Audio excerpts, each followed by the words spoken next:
Hello future doctors, क्या हाल चाल है। मेरा नाम है डॉक्टर ज़की जमाल और मैं अलीगढ़ यूपी में एक नीट बायोलॉजी एडुकेटर हूँ। यहाँ अलीगढ़ में पिछले 20 साल से पढ़ा रहा हूँ और लास्ट ईयर से मैंने ऑनलाइन पढ़ाना स्टार्ट किया है उन बच्चों को, ख़ास तौर से जो कि मुझसे बायोलॉजी पढ़ना चाहते हैं लेकिन किसी वजह से कि वो अलीगढ़ से बाहर है या फिर किसी दूसरी कोचिंग में है और टाइमिंग क्लैश करने की वजह से वो मेरे से नहीं पढ़ पाते। तो इस ऑनलाइन प्लेटफॉर्म को बनाने की सिर्फ वजह यह है कि वो बच्चे जो कि मुझे देखते हैं, सुनते हैं और मुझसे बायोलॉजी पढ़ना चाहते हैं, तो वो इस प्लेटफॉर्म के ज़रिए मुझसे पढ़ सकते हैं। ऐप आपको प्ले स्टोर पर मिल जाएगी एंड्रॉयड फ़ोन के लिए। अगर आपके पास आईफोन है तो उसके लिए सेपरेट लिंक है, आप आईफोन से ही पढ़ सकते हैं।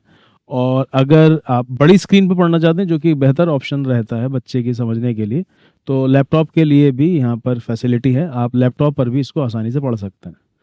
तो मैंने इस प्लेटफॉर्म को सिर्फ इसलिए स्टार्ट किया कि वो बच्चे जो कि बायोलॉजी को थोड़ा समझना चाहते हैं, जैसे नीट एग्जाम में अब क्वेश्चंस थोड़े समझने वाले आने लगे, तो सिर्फ रटने से काम नहीं चलेगा, चीज़ों को समझ के आप उसे याद कर लीजिए और अच्छे से एनसीईआरटी से समझ लीजिए, क्वेश्चंस की प्रैक्टिस कर लीजिए। सवाल की प्रैक्टिस नहीं करेंगे तो आप भूल जाएंगे कुछ दिनों में। तो इधर आप जब लेक्चर पूरा हो जाए उसके बाद आप उसको एनसीईआरटी से पढ़िए, फिर एनसीईआरटी बेस्ड एमसीक्यूज लगाइए, प्रीवियस ईयर के क्वेश्चंस लगाइए। ऐसा कोई भी क्वेश्चन जो कि प्रीवियस ईयर में नहीं आया है और एनसीईआरटी की वो लाइन नहीं है तो वो आपके किसी काम का नहीं, ऐसे क्वेश्चंस को आप अवॉइड करिए, वो नहीं लगाने हैं आप। तो यहाँ इस प्लेटफॉर्म के ज़रिए जब आप पढ़ना शुरू करेंगे तो आप नोटिस करेंगे यहाँ पर कोई नाच गाने की बातें नहीं होंगी, शेर व शायरी की बातें नहीं होंगी, चुटकुले नहीं सुनाए जाएंगे, सिर्फ काम की बात होगी।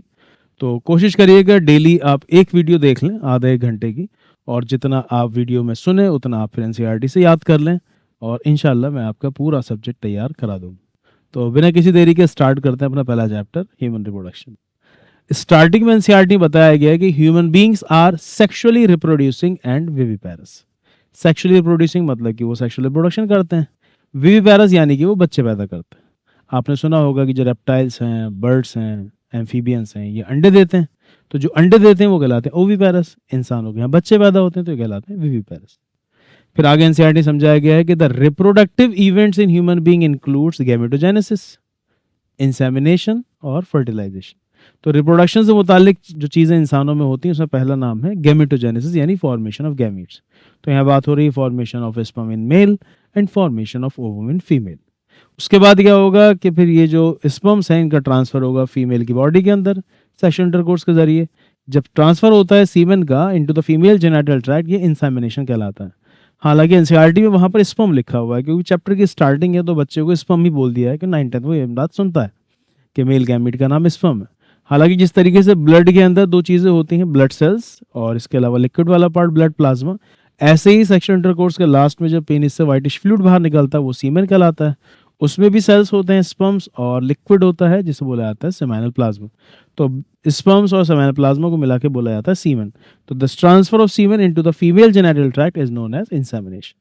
और उसके बाद क्या होगा, अगर उसी दौरान फीमेल की बॉडी में ओवुलेशन हुआ है तो मेल फीमेल गैमेट का फ्यूजन होगा और ये कहलाएगा फर्टिलाइजेशन, जिसके रिजल्ट में बनेगा डिप्लॉयड जाइगोट। फैलोपियन ट्यूब में एक जगह है उसे एम्पुला बोला जाता है, आगे आप सुन लेंगे। फिर क्या होता है, जाइगोट बनने के थोड़ा समय के बाद वो जाइगोट टूट जाता है दो सेल्स में, उन सेल्स को बोला जाता है ब्लास्टोमियर, वहीं फैलोपियन ट्यूब में। फिर वो 2 से 4 हो जाते हैं, 4 से 8 हो जाते हैं, 8 से 16 हो जाते हैं। 8 से 16 सेल स्टेज का ये जो ब्लास्टोमियर का मामला है ये कहलाता है मॉरुला। फिर वो स्ट्रक्चर गोल गोल स्ट्रक्चर यूट्रस में उतर आता है, यूट्रस में आने के बाद उसमें फ्लूइड एंटर कर जाता है और वो कन्वर्ट हो जाता है इनटू ब्लास्टुला या ब्लास्टोसिस्ट। आगे आप पढ़ेंगे इसके बारे में। फिर ब्लास्टोसिस्ट यूट्रस के अंदर वाली दीवार पर अटैच हो जाता है, इसे बोला जाता है इम्प्लांटेशन। और फिर शुरू हो जाती है प्रेगनेंसी यानी कि गैस्ट्रेशन। 9 महीने के बाद इंसानों में तकरीबन 9 महीने के बाद फिर एक फुल्ली डेवलप्ड बेबी की डिलीवरी होती है जिसको कि हम पार्चुरेशन या चाइल्ड बर्थ कहते हैं। नाम तो खैर बहुत सारे आए हैं, गैमेटोजेनेसिस है, इंसेमिनेशन है, फर्टिलाइजेशन है, फिर क्लीवेज और फिर मॉरुला, फिर ब्लास्टुला, फिर इम्प्लांटेशन और फिर गैस्टेशन और फिर पार्चुरेशन। ये सारे नाम लिखकर वो आपसे पूछेगा रिप्रोडक्टिव इवेंट्स में कौन कौन से नाम आते हैं, तो आपको 3 नाम बोलने हैं। कौन कौन से? Gametogenesis, insemination, fertilisation. हो सकता है नीट एग्जाम में आपके लिए नया सवाल आ जाए। आगे फिर एनसीईआरटी में लिखा हुआ है कि there is a marked difference between the reproductive events in male and female in human beings. कि इंसानों में रिप्रोडक्टिव इवेंट्स में काफ़ी बड़ा डिफरेंस है। बात एग्जाम्पल ज़रा जल्दी समझ में आ जाती है। उन्होंने बताया कि the formation of sperm continues even in old as. बुढ़ापे में भी स्पर्म बनते रहते हैं आदमी के अंदर, but the formation of ovum ceases. Ovum का फॉर्मेशन मतलब स्टॉप हो जाता है at the age of 50 year, यानी जब एक फीमेल की एज 50 साल की तकरीबन हो जाती है यानी वो एंटर कर जाती है मेनोपॉज में, तो वहां पर उस एज पर जाके उसके अंदर ओवम का फॉर्मेशन रुक जाता है, यानी 50 साल की उम्र के बाद जनरली एक औरत माँ नहीं बन पाती है। इतनी बात लिख लेते हैं, फिर आगे बात करेंगे। तो पॉइंट याद कर लेते हैं।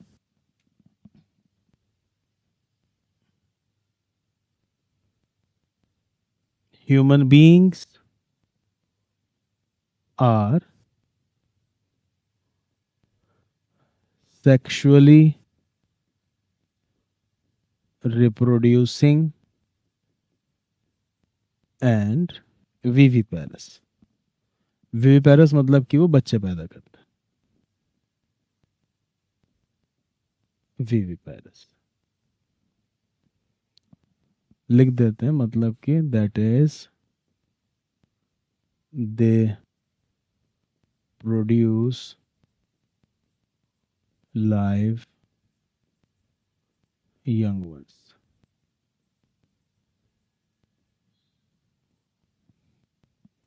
आगे एनसीईआरटी बताया गया कि the reproductive events in human beings includes the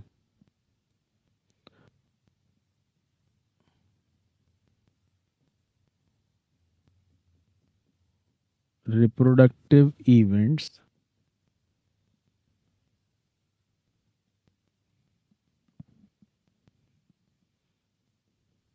in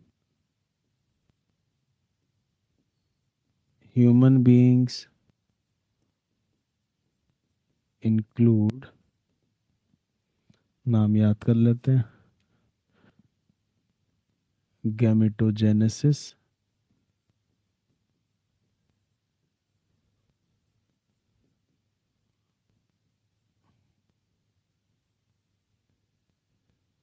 दूसरा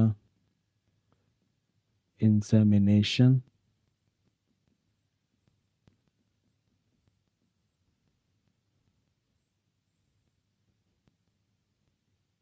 और तीसरा फर्टिलाइजेशन।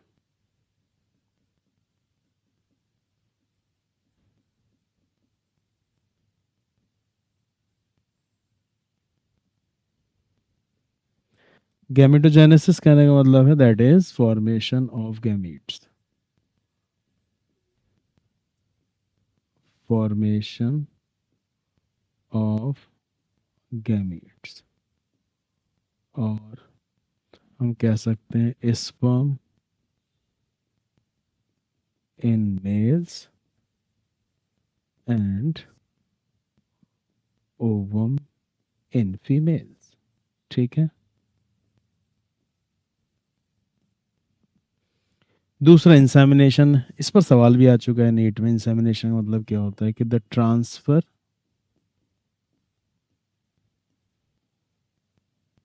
ऑफ सीमेन, बेहतर है सीमेन ही बोला जाए, वहां स्टार्टिंग में एनसीईआरटी में स्पर्म लिखा हुआ। The transfer of semen into the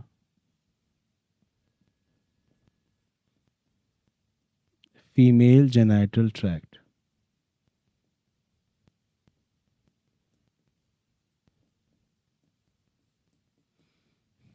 is known as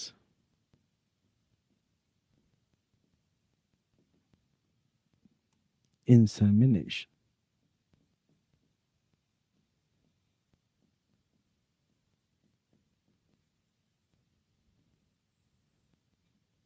ठीक है। तीसरा फर्टिलाइजेशन, यानी कि fusion of male and female gamete to form a diploid zygote, that is fusion of male and female gamete to form a diploid zygote। तो ये तीन नाम तो आ गए रिप्रोडक्टिव इवेंट्स में। जाइगोट बनने के बाद क्या होता है? After the formation of zygote 15 से 30 घंटे के बाद वो डिवाइड हो जाता है दो छोटे सेल्स में, ब्लास्टोमेयर्स। ये प्रोसेस कहलाता है क्लीवेज। 2 से 4, 4 से 8, 8 से 16, 8 to 16 सेल स्टेज जो ब्लास्टोमेयर की होती है वो कहलाती है मॉरुला। फिर वो चेंज हो जाता है ब्लास्टोला, ब्लास्टो फिर हो जाता है इम्प्लांटेशन, फिर प्रेगनेंसी स्टार्ट हो जाती है, फिर हो जाता है पार्चुरेशन। तो आगे की लाइन लिख सकते हैं हम, after the formation of zygote, cleavage occurs. Cleavage occurs. Cleavage से मतलब क्या होता है?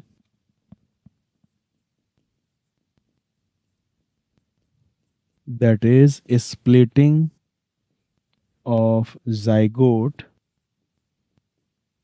into smaller cells or blastomeres.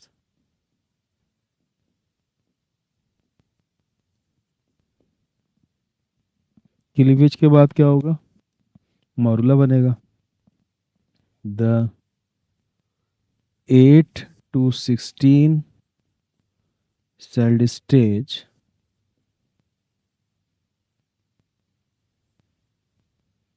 of blastomere is known as morula.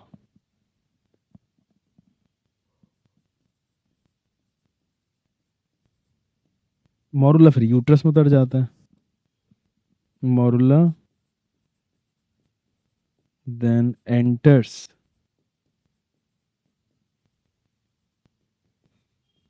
into the uterine cavity, यानी यूट्रस में उतर जाता है एंड कन्वर्टेड इनटू ब्लास्टुला या ब्लास्टोसिस्ट। वो हम आगे पढ़ेंगे कैसे कन्वर्ट होता है। Blastula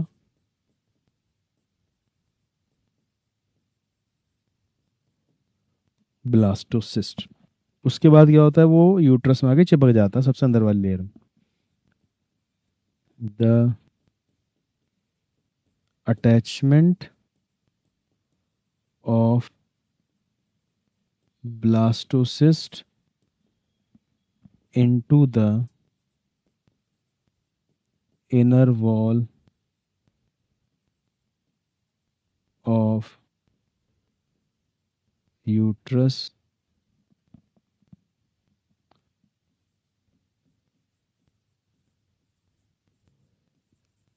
is known as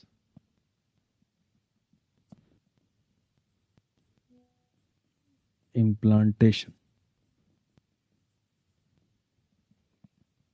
Then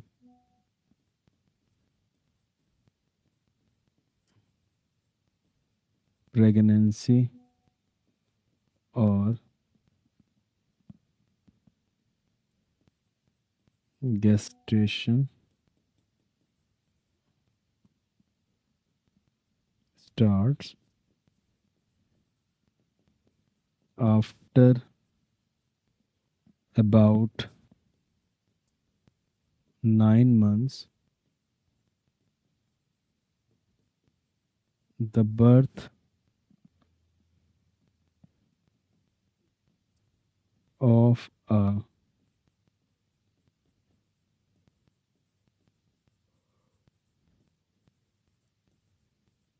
fully developed baby occurs by the process called parturition. Parturition. तो नीट एग्जाम में क्या कर सकता है, वो क्वेश्चन बनाएगा the reproductive events in human being includes, वो नंबर दे देगा 1 2 3 4 5, gametogenesis, insemination, fertilisation, cleavage, formation morula, formation blastocyst, implantation, gastrulation, parturition. पूछेगा इनमें कौन कौन सी चीज़ें इंक्लूड हैं, तो बस ये तीन, गैमेटोजेनेसिस, इंसेमिनेशन और फर्टिलाइजेशन। समझ में आ गई इतनी बात। आगे एनसीईआरटी बताएगा there is a mark difference in the reproductive events in male and female in human being. जैसे for example the formation is some continuous even in old age, है ना, बुढ़ापे तक। But the formation of ovum stops ceases at the age of 50। ये वाली बात और लिख लेते हैं।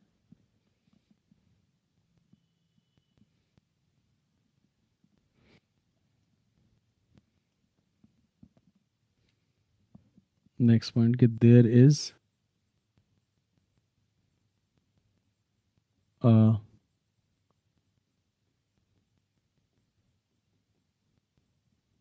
marked difference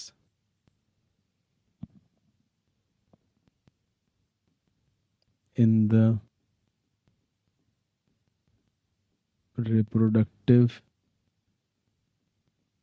events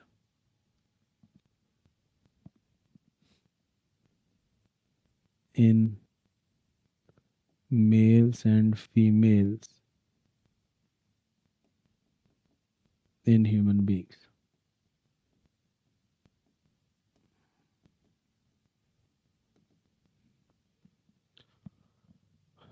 For example, the formation of sperm continues even in old age, but the formation of ovum ceases मतलब कि stops.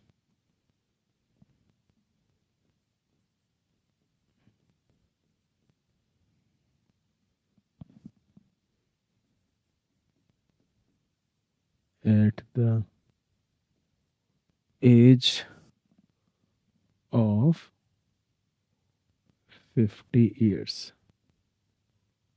यानी that is at menopause.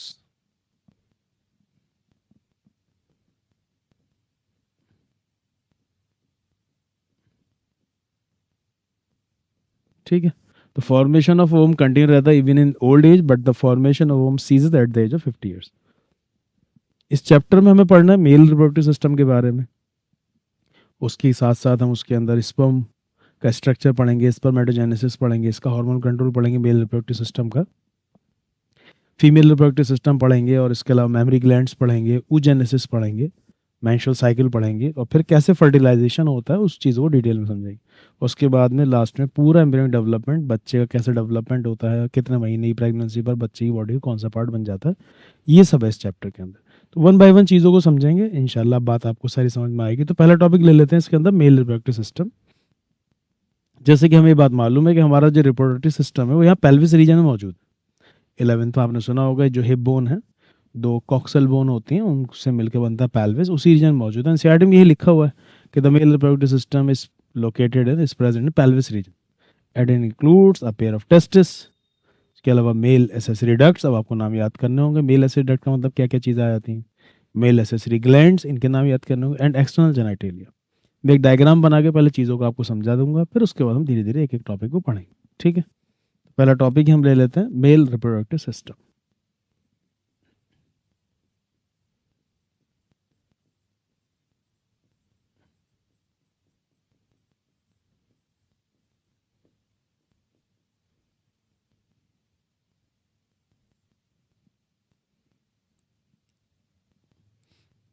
Point याद करेंगे कि the male reproductive system is located in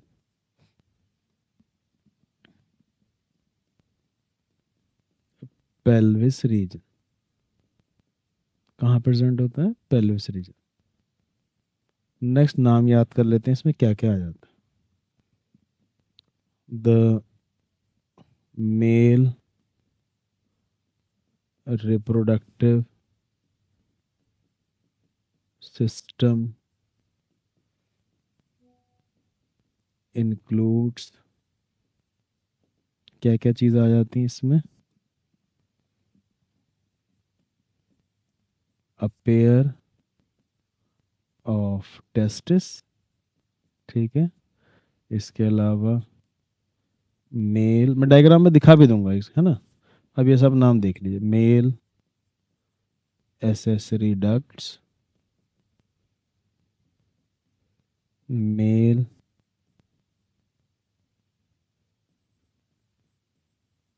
accessory glands,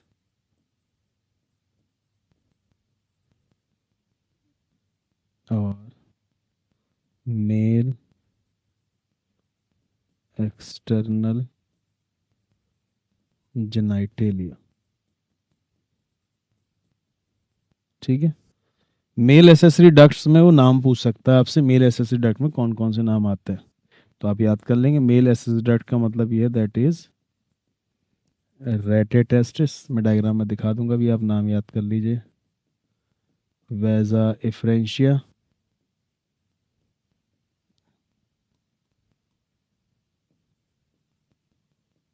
वेजा इफ्रेंशिया।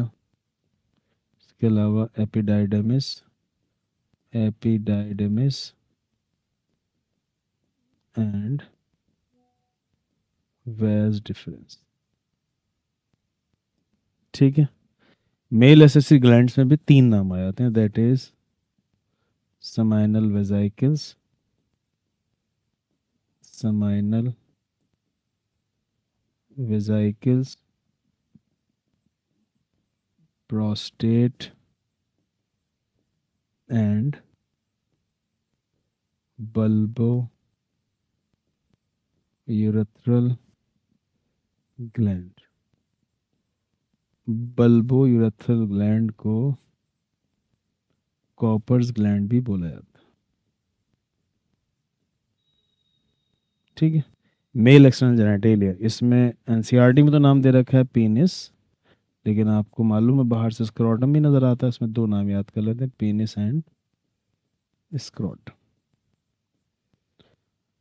ये सब चीज़ आ गई। तो मेल रिप्रोडक्टिव सिस्टम प्रेजेंट है पेल्विस रीजन में, और इसके अंदर आता है pair of the testis, male accessory duct, mail accessory gland और मेल एक्सटर्नल जेनिटेलिया।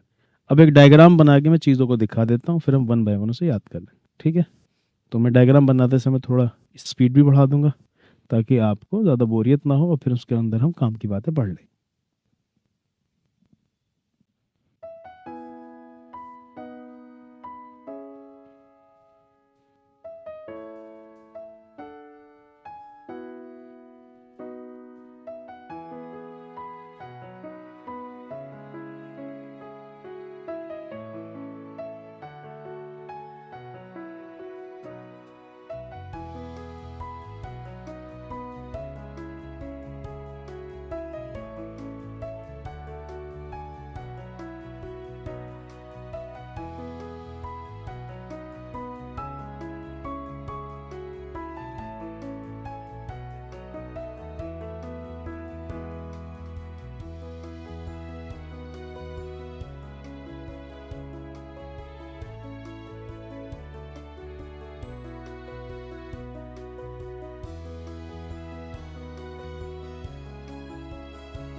तो ये डायग्राम है हमारा मेल रिप्रोडक्टिव सिस्टम का। इसके अंदर हम देख सकते हैं, ये सबसे बाहर की साइड मैंने आपको दिखाया है, ये स्क्रोटम। स्क्रोटम के अंदर मौजूद है ये टेस्टिस। टेस्टिस को अल्लाह ताला ने बॉडी से बाहर रखा है स्क्रोटम में। उसकी मेन वजह ये है कि हम लोग सब वार्म ब्लडेड एनिमल्स हैं, तो हमारा इंटरनल बॉडी टेम्परेचर पूरे साल 37 डिग्री सेल्सियस रहता है। टेस्टिस में स्पर्म बन सकें उसके लिए टेस्टिस का टेम्परेचर, बॉडी टेम्परेचर 2 से 2.5 डिग्री सेल्सियस कम रहना चाहिए। इसलिए testis are place outside the abdominal cavity in a pouch of skin known as scrotum. The scrotum का जो मेन काम है, it provides low temperature to the testis. कितना लो? 2 से 2.5 degree Celsius lower than the normal internal body temperature. ये हल्का सा याद कर लेते हैं कि स्क्रोटम का मेन काम क्या है, कि ये 2 से 2.5 डिग्री सेल्सियस टेम्परेचर कम रखता है टेस्टिस का नॉर्मल बॉडी टेम्परेचर से। टेस्टिस में स्पर्म बनेंगे, उसके बाद ये आ जाते हैं इसमें एपिडाइडमिस में। एपिडाइडमिस से फिर ये आ जाते हैं इसमें वेज डिफरेंस में। यही टेस्टिस के अंदर छोटे छोटे से कमरे होते हैं, उन्हें बोला जाता है टेस्टिकुलर लोब्यूल। मैं हल्का सा दिखा देता हूँ। Each testis contains 250 compartments known as testicular lobule. ठीक है। हर एक टेस्टिकुलर लोब्यूल में 1 से 3 हाईली कॉइल्ड स्ट्रक्चर होते हैं कॉल्ड सेमिनिफेरस ट्यूब्यूल। हर एक टेस्टिस में 1 से 3 हाईली कॉइल्ड स्ट्रक्चर होते हैं कॉल्ड सेमिनिफेरस ट्यूब्यूल। ये इस तरीके से सेमिनिफेरस ट्यूब्यूल होते हैं। ठीक है। ये बाहर निकलते हैं और आके आगे जुड़ जाते हैं, और ये फिर कहलाते हैं रेटे टेस्टिस। फिर ये एंटर कर जाते हैं एपिडाइडमिस में, ये कहलाता है वेज एफ्रेंशिया, फिर एपिडाइडमिस और फिर वेज डिफरेंस। तो यहाँ पर कुछ ये नाम आए हैं, जैसे कि इस जगह पर ये एक नाम आया है, ये जो गुच्छा बना है यहाँ पर, ये कहलाता है रेटे टेस्टिस। रेटे टेस्ट में यहाँ लिख के दिखा देता हूँ, रेटे टेस्टिस। फिर ये पतली पतली ट्यूब जो कि एपिडाइडमिस में जा रही हैं, ये कहलाती है वेजा इफ्रेंशिया। वेजा इफ्रेंशिया। तो रेटे टेस्टिस, वेजा इफ्रेंशिया, ये टेस्टिस के अंदर ही थी। फिर आगे एपिडाइडमिस और वेज डिफरेंस, ये चारों मिलके कहलाती हैं accessory ducts of male reproductive system. आगे हम इसके बारे में और डिटेल में बात करेंगे, है ना। यहाँ पर ऊपर की साइड जो आपको नाम दिखाए गए हैं, ये मेल एसेसरी ग्लैंड है, इसका नाम है सेमाइनल वेजाइकल। सेमाइनल वेजाइकल। ये है प्रोस्टेट ग्लैंड। Prostate gland. और ये है बल्ब की तरह है, तो ये कहलाते हैं bulbo urethral gland. Bulbo urethral gland. Seminal vesicle, prostate और बल्बो यूरेथ्रल ग्लैंड, इन्हें बोला जाता है मेल एसेसरी ग्लैंड। जो भी नाम आया था ना, मेल एसेसरी ग्लैंड्स में क्या क्या नाम है, ये तीनों है। तो मेल एसेसरी ग्लैंड में क्या क्या नाम आ जाते हैं? सेमाइनल वेजाइकल, प्रोस्टेट ग्लैंड और bulbo urethral gland. Bulbo urethral gland को ही कॉपर्स ग्लैंड भी बोला जाता है। तो bulbo urethral gland is also known as Cowper's gland. ठीक है। इन तीनों से निकलता है फ्लूइड। जो फ्लूइड इन मेल एसेसरी ग्लैंड से निकलता है, उसे ही बोला जाता है सेमाइनल प्लाज्मा। क्या निकालते हैं? Seminal plasma. याद कर लीजिएगा, फ्लूइड निकलता है इन तीनों से, ये कहलाता है seminal plasma, mail accessory gland से। यहाँ पर भी 2 3 4 नाम आए थे, मैं थोड़ा सा इसको क्लियर कर देता हूँ, टेस्टिस को थोड़ा नीचे शिफ्ट कर देता हूँ। ये नाम भी ज़रा थोड़े से क्लियर हो जाएंगे।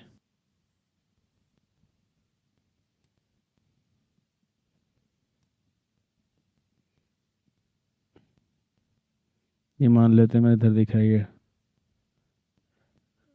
टेस्टिस। ठीक है।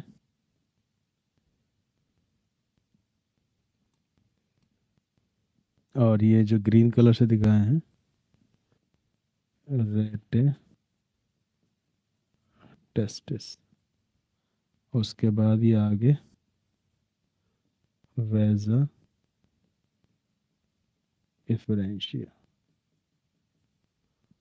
तो ये रेटिटेस्टिस, वेजाफ्रेंशिया, एपिडाइडमिस और वेजिफर, ये चारों मिलकर कहलाती हैं मेल एसेसरी डक्ट्स। तो इनके नाम भी याद कर लें आप कि रेटिटेस्टिस, वेजाफ्रेंशिया, एपिडाइडमिस और वेज डिफरेंस, इनको मिला के बोला जाता है, ये थोड़ी स्पेलिंग सही कर देता हूँ, ये कहलाती हैं male accessory ducts. Male accessory ducts, ठीक है ना। अब होता क्या है कि ये सेमिनल वेजाइकल की डक्ट है, ये सेमिनल वेजाइकल बनाया, इसकी छोटी सी डक्ट है, तो ये कहलाएगी duct of seminal vesicle, duct of seminal वेजाइकल।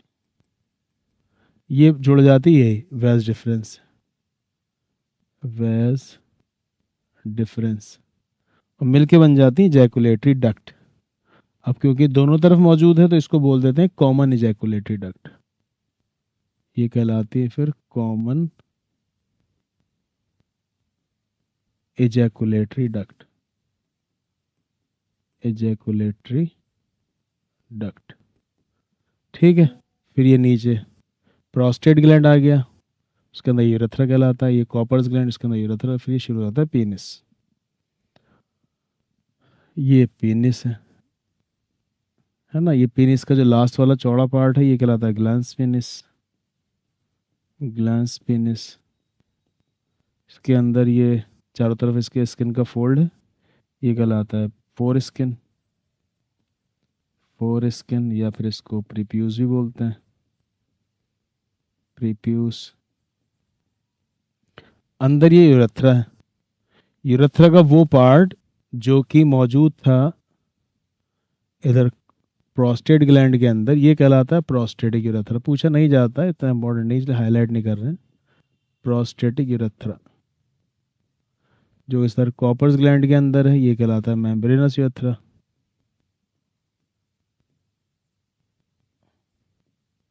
Membranes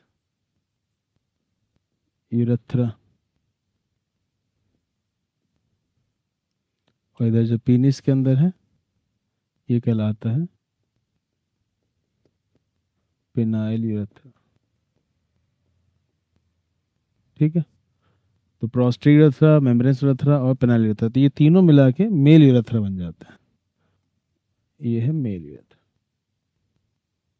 mail urethra,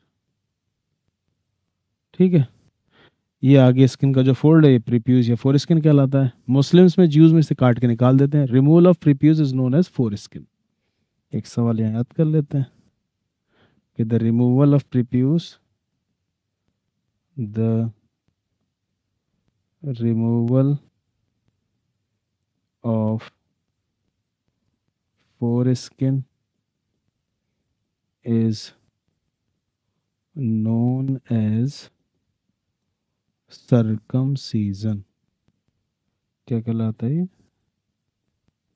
circumcision. यहाँ पर टिप से, यहाँ से यूरिन और सीमेन पास होता है, इसलिए जो टिप ऑफ द पेनिस है इस ओपनिंग को बोल सकते हैं यूरेथ्रल मीएटस, यूरेथ्रल मीएटस, या फिर इसे बोला जा सकता है यूरोजेनाइटल अपर्चर, यूरोजेनाइटल अपर्चर, या फिर इसे बोला जा सकता है एक्सटर्नल मीएटस, ठीक है। ये टेस्टिस दिखाया था मैंने, और ये स्क्रोटम, ये आपस में जुड़े हुए हैं फाइब्रस कॉर्ड के जरिए, इसे बोला जाता है ग्यूबर्नाक्यूलम, ग्यूबर्नाक्यूलम, लिखवा देंगे पॉइंट्स बाद में। ग्यूबर्नाक्यूलम को मेजोरकियम भी बोला जाता है, मेजोरकियम।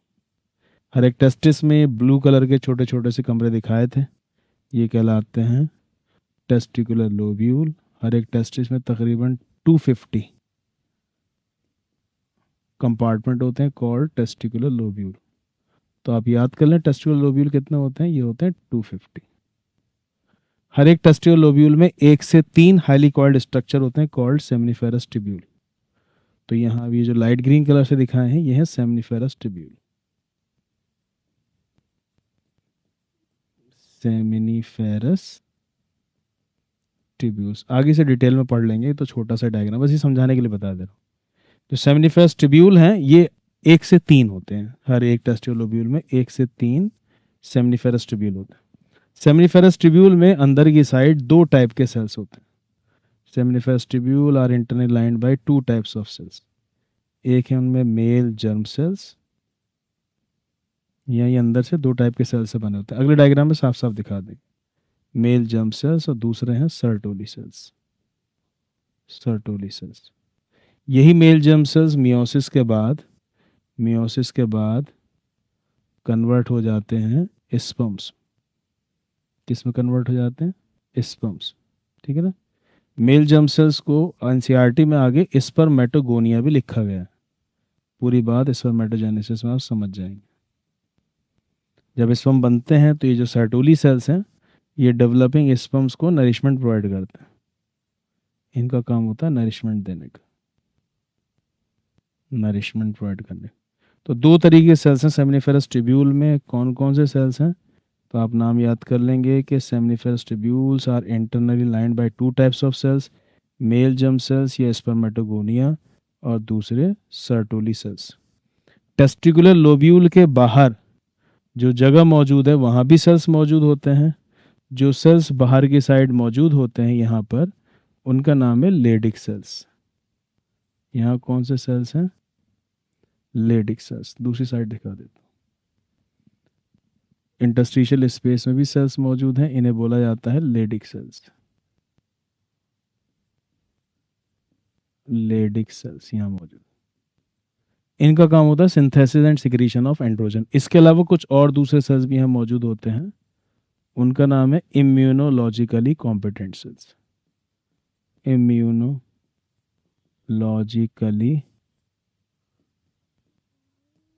Competent cells. ठीक है, ये तो बस हल्का सा इंट्रोडक्शन दे दिया। अगली क्लास के अंदर इंशाल्लाह स्क्रोटम टॉपिक से शुरू करेंगे।